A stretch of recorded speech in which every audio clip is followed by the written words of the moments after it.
এটা কোরআনের অংশ না, কিন্তু সূরা ফাতিহার পরে আমিন বলা সুন্নাহ। সুন্নাহকে যে অস্বীকার করে সে কাফের মুরতাদ হয়ে যায়। আমিন না বললে, রাফেদান না করলে, রাসূলের সুন্নাতকে উপেক্ষা করে করলে নামাজ কবুল হবে না। পৃথিবীর কোন মুফতি ফতোয়া দিবে না আপনি আমিন না বললে নামাজ হবে না।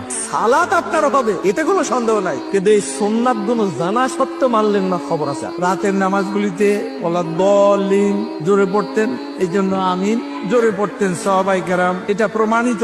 সাহাবীরা নবীজির পিছনে জোরে বলেছেন, মসজিদ গমগম করে উঠেছে, সবাই একসাথে জোরে বলেছেন, এরকম একটা হাদিস শুনি। ইবনু জুবাইর রাদিয়াল্লাহু তাআলা আনহুমা এবং তার পিছনের মুক্তাদিরা সবাই আমিন এত জোরে বললেন মসজিদ বেজে উঠলো। আস্তে বলার হাদিস যঈফ, দুর্বল, আর জোরে বলার হাদিস হচ্ছে সহিহ। আস্তে আস্তে আমিন বলার হাদিস সুনান তিরমিজিতে আছে। ইমাম তিরমিজি হাদিস নিয়ে আসার পরে ওখানেই লিখেছে এই হাদিস সহিহ নয়। আমি এখানে আপনাদের 9টা হাদিসের রেফারেন্স দিলাম, যেগুলো বলছে যে শব্দ করে আমিন বলতে হবে। আমিন জোরে বলো আর আস্তে বলো, এর কোনোটা কি এই দেশের কোন আলেম বাপের বাড়ি থেকে আনি কইছে না হাদিস থেকে কইছে? যদি বলে যে না আমিন জোরে বলা যাবে না, জোরে বলা ভুল, তাহলে আমি ফতোয়া দিয়ে দিলাম যে ইমাম শাফিও ভুল করছে, শাফি মাযহাবের হাজার হাজার আলেম ভুল করছে, মালিকি মাযহাবের হাজার হাজার আলেম ভুল করছে, হাম্বলি মাযহাবের হাজার হাজার আলেম ভুল করছে, এবং মদিনা ইউনিভার্সিটি যে গবেষণা করতেছে এটাও ভুল। কিন্তু যদি ইমাম শাফিয়ে মসজিদে নামাজ পড়তো, তিনি কি জোরে আমিন বলতেন না? তাহলে আপনি কি উনারে ধরতেন নামাজ শেষ করে, এই মিয়া পাইলেন কই? আলাদা মসজিদ বানায়, এই মসজিদে আমিন আসতে ওইটাই আমিন জোরে, ইসলামটারে কাটতে কাটতে টুকরা করতে করতে খান খান করে দিবে। মুসলমান